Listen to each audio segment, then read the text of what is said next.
warahmatullahi wabarakatuh. Selamat pagi, selamat siang, selamat malam, dan salam sejahtera untuk kita semua.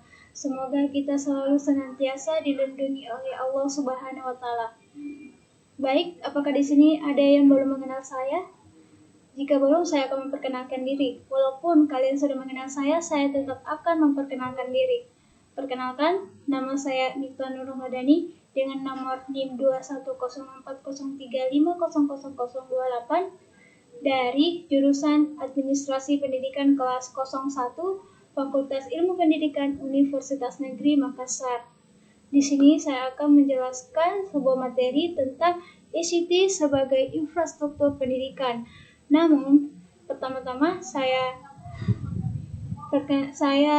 berterima kasih kepada dosen pembimbing saya yang saya hormati, yaitu dosen Pak Andi Wahid SPD MPD, dan teman-teman sekalian yang telah menonton video ini. Terima kasih.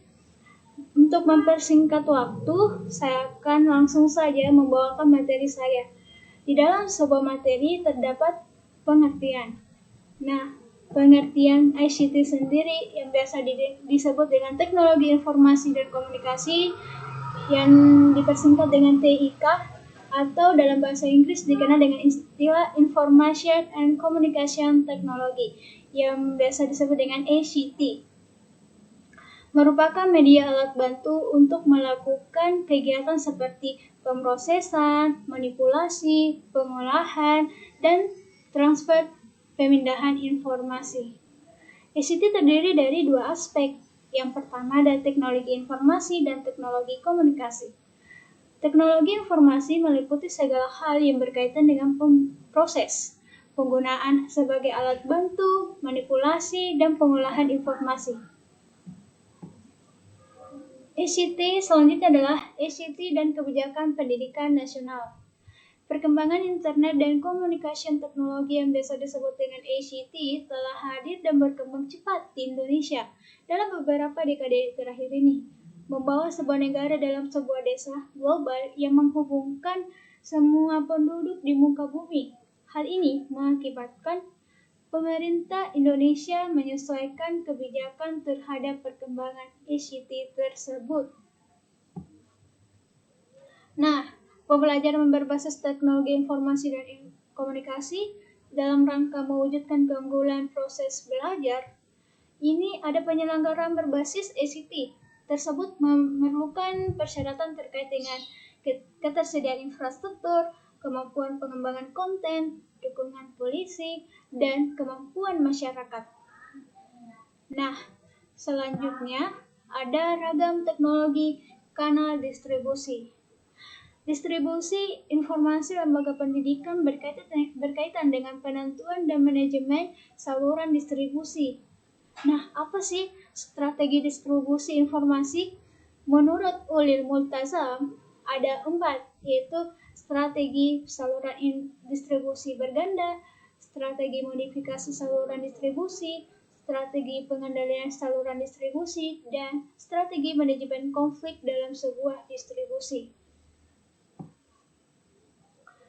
Fungsi dan tujuan perangkat lunak, yaitu biasa dengan software.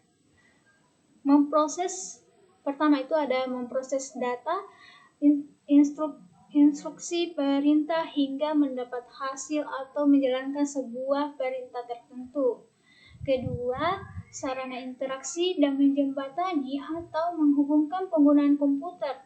Itu biasa disebut dengan user, dan perangkat keras yang biasa disebut dengan hardware. Kalau perangkat lunak biasa disebut dengan software. Selanjutnya ada ragam aplikasi dan perangkat lunak. Beberapa perangkat lunak pendidikan dirancang untuk digunakan di ruang kelas sekolah.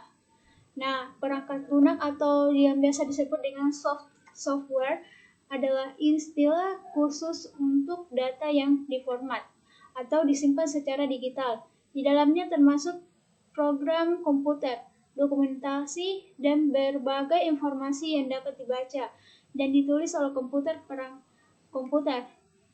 Nah, perangkat lunak juga dapat dikatakan sebagai sistem komputer yang tidak terwujud. Yang pertama ada Smartboard.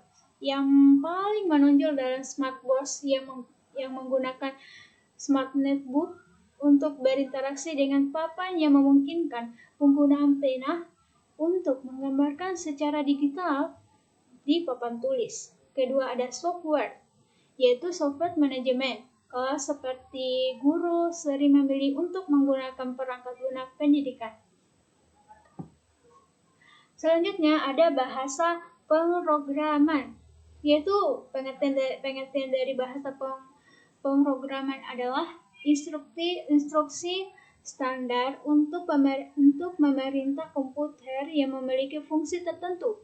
Bahasa pemrograman ini adalah satu set aturan sintaks atau semantik yang digunakan untuk mendefinisikan program komputer.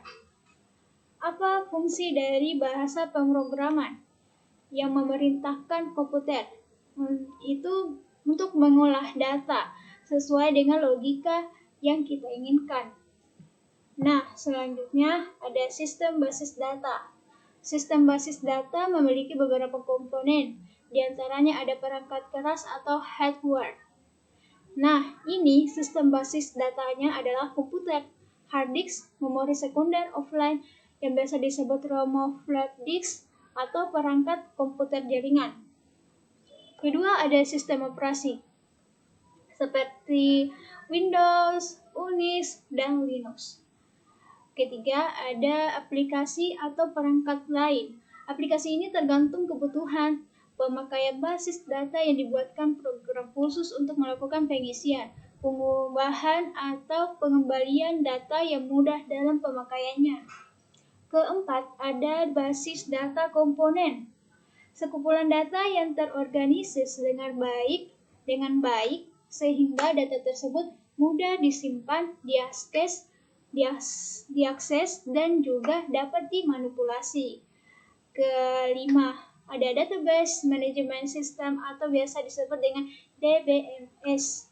Program aplikasi khusus yang dirancang untuk membuat dan juga mengelola database yang tersedia di sistem. Keenam, ada pemakaian atau user. Salah satu komponen database yang berinteraksi secara langsung dengan database. Nah, apa sih komponen komputer personal?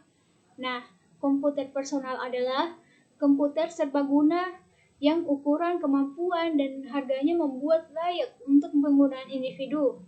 Komputer merupakan satu alat elektronik yang kompleks dan mempunyai banyak kelebihan.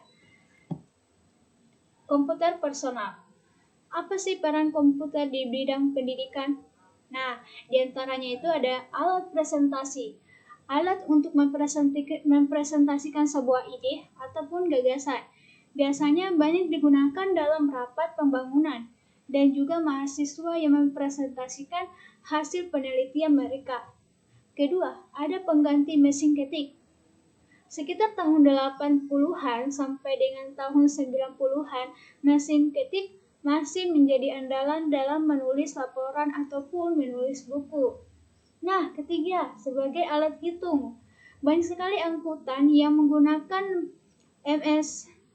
Microsoft Excel dalam menghitung baik jumlah rata-rata dan jumlah pembagian. Yang keempat ada media komunikasi.